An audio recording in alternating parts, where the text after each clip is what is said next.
Well, apparently the Wi-Fi is off. I could not upload that last one. I'll do it later. Chapter 5. The Incident of the Letter. It was late in the afternoon when Mr. Utterson found his way to Dr. Jekyll's door, where he was at once admitted by Poole and carried down by the kitchen offices, and across a yard which had once been a garden to the building which was indifferently known as the laboratory or the dissecting rooms.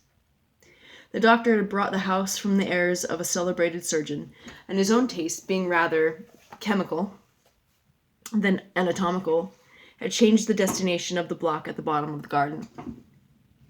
It was the first time that the lawyer had been received in that part of the friends' quarters, and he eyed the dingy windowless structure with curiosity and gazed round with a distasteful sense of strangeness as he crossed the theatre.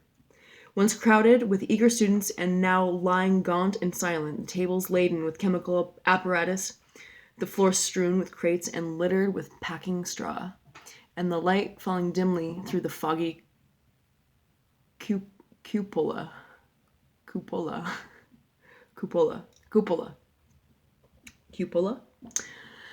At the further end, a flight of stairs mounted to a door covered with red baize, and through this Mr. Utterson was at least received into the doctor's cabinet. It was a large room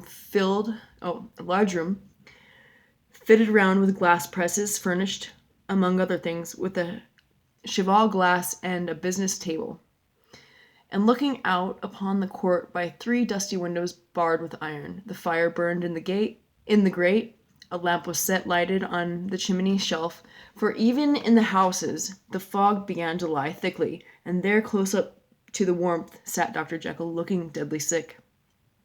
He did not rise to meet his visitor, but held out a cold hand and bade him welcome in a changed voice. "And now," said Mr. Utterson, as soon as Poole had left them. "You have heard the news?" The doctor shuddered. "They were crying it in the square," he said. "I heard them in my dining room."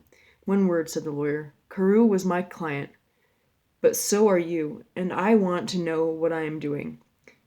You have not been mad enough to hide this fellow."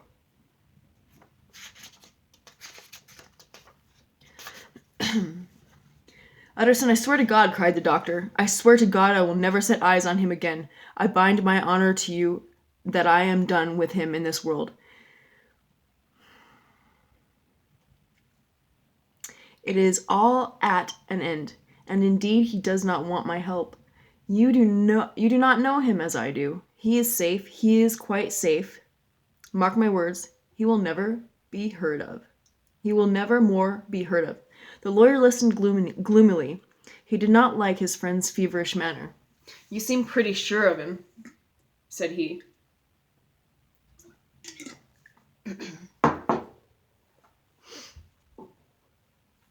"And for your sake, I hope you may be right. If it came to a trial, your name might appear." "I am quite sure of him," replied Jekyll. "I have grounds for certainty that I cannot share with anyone. But there is one thing on which you may advise me. I have received a letter, and I am at a loss whether I should show it to the police." "I should like to leave it in your hands, Utterson. You would judge wisely, I am sure. I have so great a trust in you. You fear, I suppose, that it might lead to his detection?" asked the lawyer. "No," said the other. "I cannot say that. I care what becomes of Hyde. I am quite done with him. I was thinking of my own character, which this hateful business has rather exposed." Utterson ruminated a while. He was surprised at his friend's selfishness, and yet relieved by it. "Well," said he, at last, "let me see the letter." The letter was written in an odd, upright hand, and signed Edward Hyde. And it signified, briefly enough, that the writer's benefactor, Dr. Jekyll, whom he had long so unworthily repaid 1,000 generosities, need labor under no alarm for his safety, as he had means of escape on which he placed assured dependence. The lawyer liked this letter well enough. It put a better color on the intimacy than he had looked for, and he blamed himself for some of his past suspicions. "Have you the envelope?" he asked. "I burned it," replied Jekyll, "before I thought what I was about." but it bore no postmark. The note was handed in. "Shall I keep this and sleep upon it?" asked Utterson. "I wish you to judge for me entirely," was his reply. "I have lost confidence in myself." "Well, I shall consider," returned the lawyer. "And now one word more. It was Hyde who dictated the terms in your will about that disappearance?" The doctor seemed seized with a qualm of faintness. He shut his mouth tight and nodded. "I knew it," said Utterson. "He meant to murder you.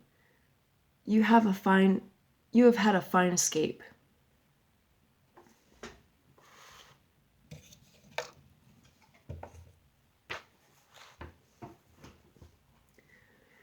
"I have had what is far more to the purpose," returned the doctor solemnly. "I have had a lesson. Oh God, Utterson, what a lesson I have had!" And he covered his face for a moment with his hands. On his way out, the lawyer stopped and had a word or two with Poole. "By the by," said he, "there was a letter handed in today. What was the messenger like?" But Poole was positive nothing had come except by post, and only circulars by that, he added.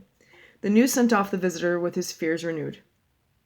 Plainly the letter had come by the laboratory door. Possibly, indeed, it had been written in the cabinet, and, if that were so, it must be differently judged, and handled with the more caution. The newsboys, as he went, were crying themselves hoarse along the footways. "Special edition, shocking murder of an MP." That was the funeral oration of one friend and client, and he could not help a certain apprehension lest the good name of another should be sucked down in the eddy of the scandal.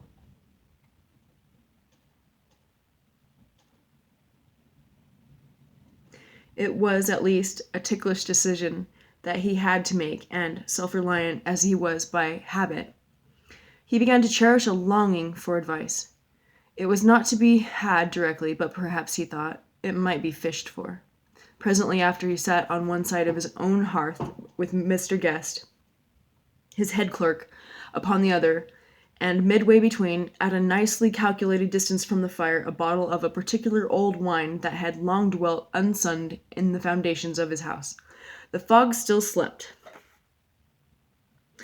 on the wing above the drowned city, where the lamps glimmered like carbuncles, and through the muffle and smother of these fallen clouds, the procession of the town's life was still rolling in through the great arteries, with a sound as of a mighty wind.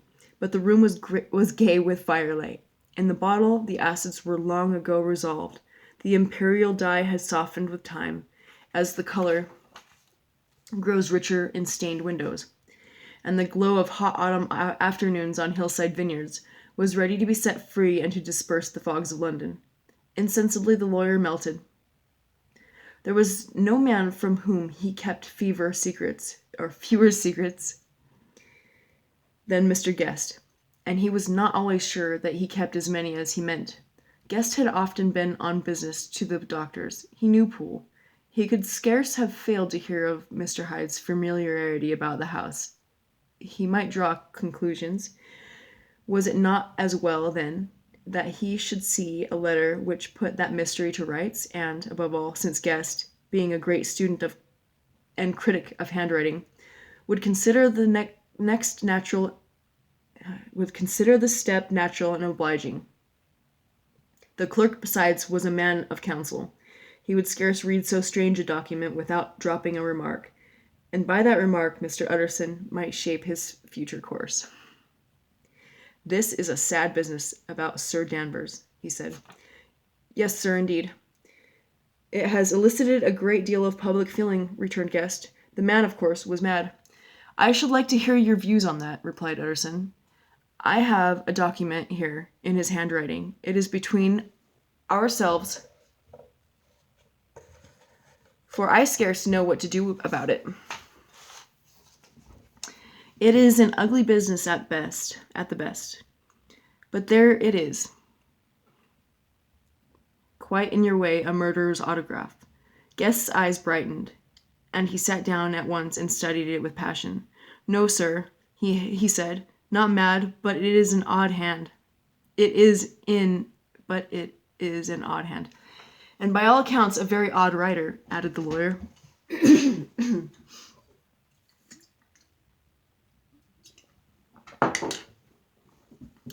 Just then, the servant entered with a note. "Is that from Dr. Jekyll, sir?" inquired the clerk. "I thought I knew the writing. Anything private, Mr. Utterson?" "Only an invitation to dinner." "Why? Do you want to see it?" "One moment, I thank you, sir." And the clerk laid the 2 sheets of paper alongside and sedulously compared their contents. "Thank you, sir," he said at last, returning both. "It's a very interesting autograph." There was a pause, during which Mr. Utterson struggled with himself. "Why did you compare them, guest?" he inquired suddenly.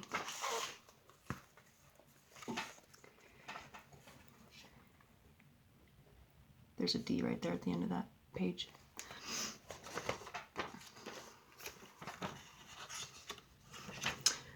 He inquired suddenly. "Well, sir," returned the clerk, "there's a rather singular resemblance. The 2 hands are in many points identical, only differently sloped." "Rather quaint," said Utterson. "It is, as you say, rather quaint," returned Guest. "I wouldn't speak of this note, you know," said the master. "No, sir," said the clerk, "I understand." But no sooner was Mr. Utterson alone that night than he locked the note into his safe, where it reposed from that time forward. "What?" he thought. "Henry Jekyll forged for a murderer?" And his blood ran cold in his veins. Power is still off. All right.